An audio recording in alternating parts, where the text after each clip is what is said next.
Syria's civil war rages on. Will talks in Geneva make any progress towards peace? Hello, I'm Nathan King, filling in for Anna Naidu, and this is The Heat.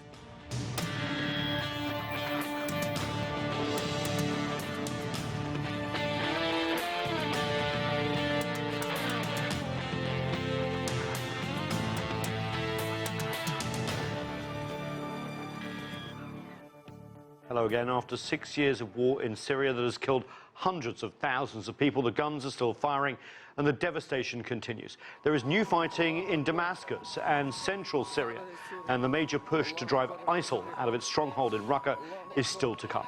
All of this as interested parties like Russia, Turkey, Iraq, Iran and the Kurds have stakes in the outcome. Meanwhile, the United States is engaged too, and a US senator is warning over the weekend that President Donald Trump is dragging America deeper into the war. Still, peace efforts have been underway in Geneva, where the United Nations envoy for Syria is trying to move things forward. And we begin there with CGTN correspondent Alaa Ebrahim. Alaa, thanks so much for joining us. You've been covering these talks in Geneva over the last few days, where the UN Syrian envoy Staffan de Mistura is trying to work with all the parties involved. Has there been any progress? Well, the talks have been ongoing for over 5 days now, and it seems that there is not any concrete results that have been achieved so far. But the Office of the United Nations Special Envoy to Syria is telling us that this will be the first time where substantial issues will be discussed in comparison to other rounds where all the talks were about setting up an agenda. And I think this speaks volume about how slow the political process is going in Syria, if after years and years the only thing they managed to agree upon is only the agenda of these talks. And the agenda of the current talks is to discuss 3 main packages, or baskets, as the United Nations Envoy's Office calls them, and they are constitution, governance, counterterrorism measures and elections. These are part of the issues that are referred to by the United Nations Security Council Resolution 2254, which is now the reference to the political process in Syria. Towards the first days of the talks, the Syrian government said it submitted a paper on counterterrorism and on combating terrorism, and it's waiting to hear the feedback from the opposition on that paper.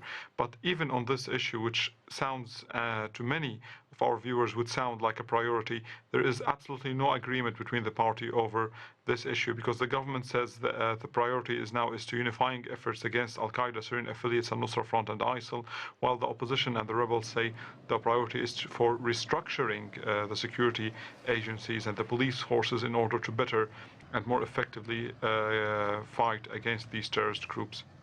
And of course, you know, even though we've had many rounds of these Geneva talks, we haven't seen progress, and there's still disagreement about the future of even President Assad and everything on down from there. And the fighting does continue to rage.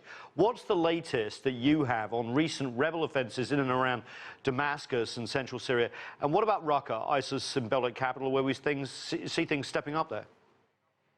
Towards the first days of the talks, the fighting around Damascus and in central Syria left their toll on the talks. The rebels came to Geneva, setting the bar very high, feeling that they have made some gains on the battlefield, and that these gains should be translated into political results. But 72 hours after the talks began, it was obvious that the Syrian army regained its upper hand on the battlefield. A military statement that came after 3 days of the beginning of the talks said that the army managed to regain all the posts it lost to rebels on the eastern outskirts of Damascus, and managed later on to reverse all the gains that the rebels have made in their offensive against the Syrian capital. Later on, we started getting reports, and our local sources are telling us that the army has actually managed to effectively stop the rebel offensive in central Syria and is now pushing towards reversing the gains that the rebels have made in the past week on that front. But this has become very common in the Syrian talks. Whenever there's a new round, there is more escalation on the ground. Every party tries to prove that it has the upper hand, it has the advantages on the battlefield that should be translated into political gains. As for Raqqa, ISIL is continuing to lose ground, as there is an offensive from 2 different directions. The first direction coming from the eastern countryside of Aleppo, where Syrian army forces have been able to push back ISIL and regained large areas of land in the past 21 days since they launched an operation there. And the other direction is from the north, as the Syrian Democratic Forces, a militia backed by the US-led coalition that's made mainly from Kurdish fighters, is also managing to push ISIL out of its strongholds in the province of Raqqa. Today, on Monday, the SDF announced that it managed to take al-Tabaqa airbase, a strategic airbase located north of Raqqa city, which means that the Syrian Democratic Forces are much closer now to closing in on al-Raqqa city, the self-proclaimed capital of ISIL in Syria, and perhaps later on regaining full control of that city.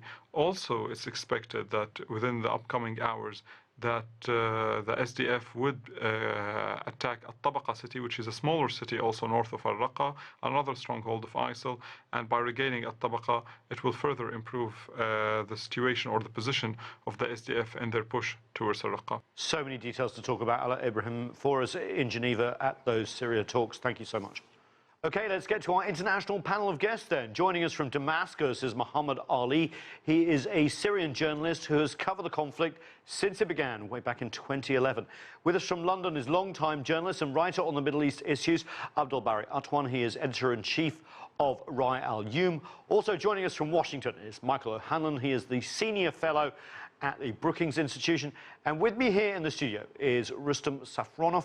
He is a Russian journalist and analyst for Radio Sputnik. Welcome, all of you, to the show. Let's go to Damascus. We just heard from Ebrahim in Geneva at the talks, Mohamed Ali. What effect are the talks, if any, having on the ground?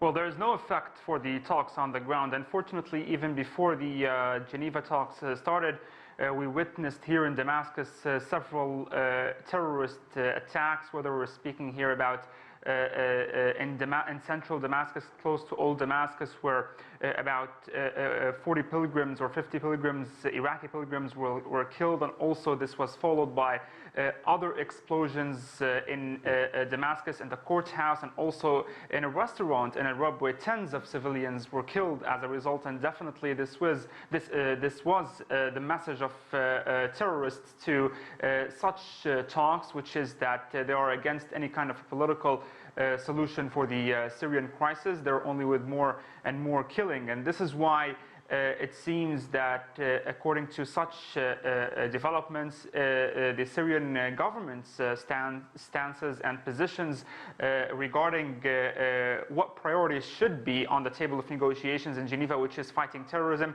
seems to be much more making sense now, since that terrorism continues across the country. And definitely there could be no kind of dialogue, whether inside Syria or outside, without fighting terrorism on the ground, because terrorists seem to be more powerful right now and continue to attack areas, whether the Syrian government-controlled areas, Syrian military positions, or even civilian areas, killing civilians at the end of the day. Okay, Abdel Bari Atwan, Mohamed Ali talks of terrorists, that side. The opposition have also talked of terrorists, of course, on the other side, and also said that they don't want to work with any groups that have been labelled terrorists by the international organisation. That's a big distinction at the Syria talks that we've seen this time. But we do see this, both all the different sides trying to take advantage on the battlefield as these talks got underway. That really does show that there's not much invested in these outcomes. I can't remember how many rounds we've had in Geneva, but what do you think? You know, Nathan, I believe the peace process actually faced a very heavy two setbacks. The first one, when the armed opposition boycotted Astana talks to actually consolidate the ceasefire and to continue talks with the Assad regime delegation. And the second setback, when the terrorist organization actually, with some of these, or the help of these armed faction, launched attack on Damascus and on Hama in north of Syria. So I believe these two setbacks reflected badly on the peace talks in Geneva. First, the ceasefire now is actually non-existent. The second, in the confidence between the two parties, it is now to the lowest level. And the most important thing now, I believe the opposition, the armed opposition, I think shot themselves in the foot when they started these attacks on Damascus. They gave the Assad government delegation a very strong ammunition to concentrate the talks only, or at least to give a priority of these talks on terrorism, which is a diversion from the other 3 points, which is the transitional period. The second one is the institution. The third one is the election. So I believe now the opposition is in a very difficult position when we talk about Geneva for a fifth round. Let's bring in Rustem Safronov. Russia's position. The United Nations Special Envoy Staffan de Mistura appealed to Russia, the Syrian government and Iran to try and hold the December 30th ceasefire. What has been Moscow's position in these talks, and can they do that?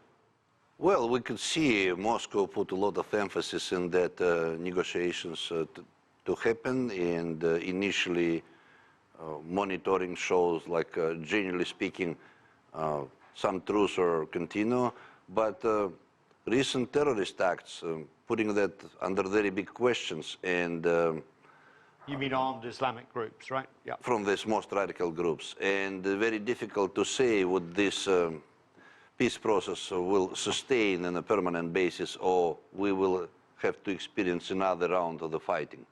Michael O'Hanlon, there has been a call from the opposition groups in Geneva for Iranian-backed militias to pull out of the country, otherwise terrorism, as they say, will continue, jihadists versus Iranian proxies. Do you agree with that? And where is the United States in these talks? I mean, is there new thinking given under this UN-backed process? Well, let me make 3 points. First of all, the opposition in these peace talks is going to have to recognize that the war on the battlefield has been largely won by Assad. And it's really time to rethink basic premises in these talks. I am not a defender of President Assad by any means, but he has largely prevailed in the major populated cities of the West, even if there are still occasional acts of violence or certain areas held by insurgents. Secondly, on the Shia militias, the Iranian-backed militias and Hezbollah, while it is fine for the opposition to complain about their presence, the idea of making their departure from the country a precondition for any negotiations, to my mind, is not very smart, because, again, it ignores what's happened here on the battlefield. Assad does not feel that he's in a position for anyone on the other side to dictate to him what he has to do by way of choosing allies or expelling allies. He feels that he's in a position of strength. So creating ultimatums before a negotiation even starts